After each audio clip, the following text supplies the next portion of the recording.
এখন উনি পেশাব করতে বসছেন পশ্চিম দিকে।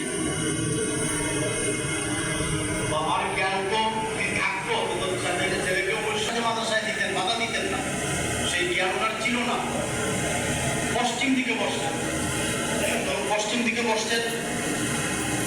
তো ওই আলিম ছেলে বললো, আপু আপনি রাখেন, পেশাব আপনি এদিকে করতে পারবেন না, আপনি ঘুরিয়া বসেন। এখন উনি এমন না ঘুরিয়া পিঠ দিচ্ছেন পশ্চিম দিকে আর বুক দিচ্ছেন পূর্ব দিকে। এবার ছেলে আবার বললো, বাবা হয় নাই, আপনি খাবেন, আপনি পেশাব করতে পারবেন না, আপনার বসা হয় নাই, আপনি আবার ঘুরতে হবে। এবার উনি হয়তো বা ডাইন দিকে ঘুরছেন, কিন্তু হয়েছে কি বসা আছে নিচু জায়গা আর সামনটা পড়ছে উঁচা।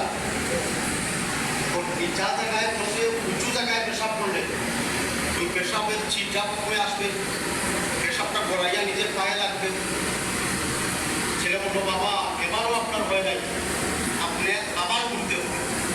উনি আর বই ঘোরাঘুরি করবেন, পশ্চিমে ছিলেন, পূর্বে গেলেন, পূর্ব থেকে হয়তো দক্ষিণ দিকে মুখ ফিরে গেলেন। এবার একটা দিকে বাকি আছে, ঘুরিয়া যখন আছেন আর সামনটা খাল নিচু জায়গা। এবার ছেলে বললো, আমি একটু সরছি বাবা, আপনি পেশাব করেন, এই যে ঢিলা আপনি ঢিলা করেন, আমি হয়তো এখানে নাই। বাবা তো পেশাব করছেন ঠিক আছে, কিন্তু খুব বেশি বিরক্ত হয়েছে যে আমি সারা জীবন ইচ্ছা মতো পেশাব করলাম, আর সে লেখাপড়া করে এসে আমাকে এই পেশাবের মধ্যে এত গুনতি হইল। যখন বাড়িতে গেছেন, মা তো খুব বেশি খুশি নিজের সন্তানকে দেখে যে আমি তাকে পাঠিয়েছিলাম, মাশাআল্লাহ দেখতে মনে হচ্ছে নুরানি চেহারা, সুন্নতি লিবাস, আশা করি সে ভালো আলিম হয়ে এসেছে। মা খুব বেশি খুশি হয়ে তাকে আদর করলেন, খাওয়া দাওয়ার ব্যবস্থা করলেন। আর বাবা ওই যে রাস্তায় পেশাবের ঘটনা, মন খারাপ করে উঠে বসে আছে। আরে তোমার কি হইল, তুই ছেলেকে নিয়ে আসলা, তুমি খুশি না, বেজার হয়ে বসে আছো কেন? তুমি কিছু জবাব দেন না। তারে খাওয়াও ঠিক আছে, আমি খাইব না। আপনি এখন খাওয়ার কষ্ট করে আসছেন না, তারে খাওয়াও, আমি খাবো না। চেহারা দেখলেই তো বোঝা যায় উনি খুব বিরক্ত। সন্তানের মা বললেন, ঠিক আছে তোমার মত ছিল না, আমি জোর করে তাকে আলিম বানাইছি, ইনশাআল্লাহ সে মানুষের কল্যাণে কাজ করবে, সেও সোয়াব পাবে, আমাদেরও সোয়াব হবে, পরকালে হয়তো ওই বাচ্চা আমাদের নানাদের দুনিয়া হবে। তুমি আগে হয়তো তোমার মত ছিল না, এখন তুমি নারাজ হয়েও থাকার কোনো কারণ নাই, এখন তুমি খুশি হওয়ার কথা। বাবা বললেন, ঠিক আছে তোমার কথা, আমি এখন এটা মানিয়ে নিছি, কিন্তু তোমার যদি পেশাবে ধরে বানাইছি, খালি তোমার পেশাবে ধরো, তখন তুমি টের পাইবা। কিন্তু এই যে পেশাব তুমি উল্টাপাল্টা করবা, সে সুযোগ করে দিব। কিন্তু না, এই মহিলার তো পেশাব ঠিকই আছে, উনি কিবলা ছিলেন, কোন দিকে পেশাব করতে হয় না, ওটার ওটার আমল আছে। এই উল্টা তুমি তো এখন খুব বেশি খুশিতে আত্মহারা হয়ে গেছো, খালি তোমার পেশাবে ধরো, তখন টের পাইবা কেমন বাচ্চা মানে। যাই হোক, আমরা আমাদের নিয়মটাকে মজবুত করি যে ইনশাআল্লাহ আমি আমার বাচ্চাকে মাদ্রাসায় দিয়েছি, সে বড় আলিম হবে, আমার নাজাতের জরিয়া হবে। মাদ্রাসায় পড়লে কি পরিমাণ সওয়াব হয়।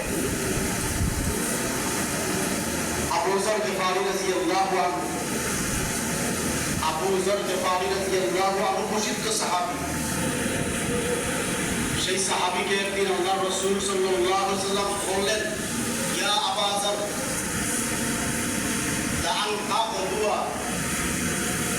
এখানে ছোট বাচ্চারাও আছো। আবু যর গিফারি রাদিয়াল্লাহু আনহু ওনাকে বললেন, ইয়া আবা যর, হে আবু যর। কে বলছেন? আপনার নবী, আমার নবী, বিশ্ব নবী মুহাম্মদুর রাসূলুল্লাহ সাল্লাল্লাহু আলাইহি ওয়াসাল্লাম। ইয়া আবা যর, লাআন তাকদুয়া ফাতাআল্লামা আয়াতাম মিন কিতাবিল্লাহি তাআলা খায়রুন লাকা মিন আন তুসাল্লিয়া মিয়াতা রাকাত।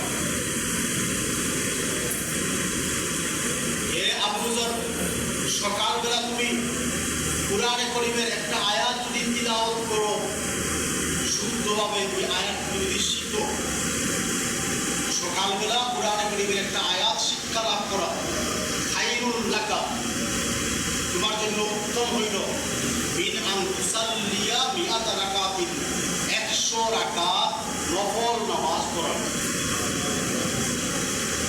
যদি একজন মানুষ সারাদিনে 100 রাকাত নফল নামাজ পড়ে, তাহলে যে পরিমাণ সওয়াব পাবে এর যে বেশি সওয়াব হবে একটা বাচ্চা যদি সকালে একটা আয়াত শিখার দ্বারা 100 রাকাত নফল নামাজ থেকে আরো বেশি সওয়াব পাবে।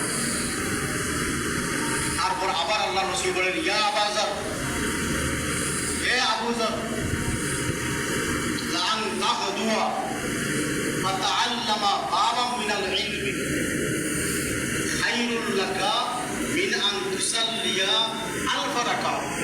ইসলামের দ্বীনের কোন শিক্ষা, কোন একটা বিষয় তুমি শিখলাম, বাবাম মিনাল ইলমি, ইসলামের মাসলা মাসাইলের, কোরআনে কারীমের আয়াতের ব্যাখ্যা, হাদিসের ব্যাখ্যা, শরীয়তের বিধান, যদি তুমি একটা বাপ, তুমি একটা অংশ শিক্ষা লাভ করতে পারো, তাহলে খায়রুল লাকা মিন আন তুসাল্লিয়া আলফ রাকাত, 1000 নফল নামাজ, 1000 রাকাত।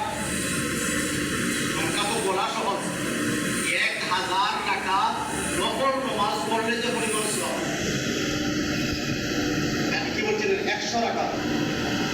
আর এখন হলো যদি আপনার শরীর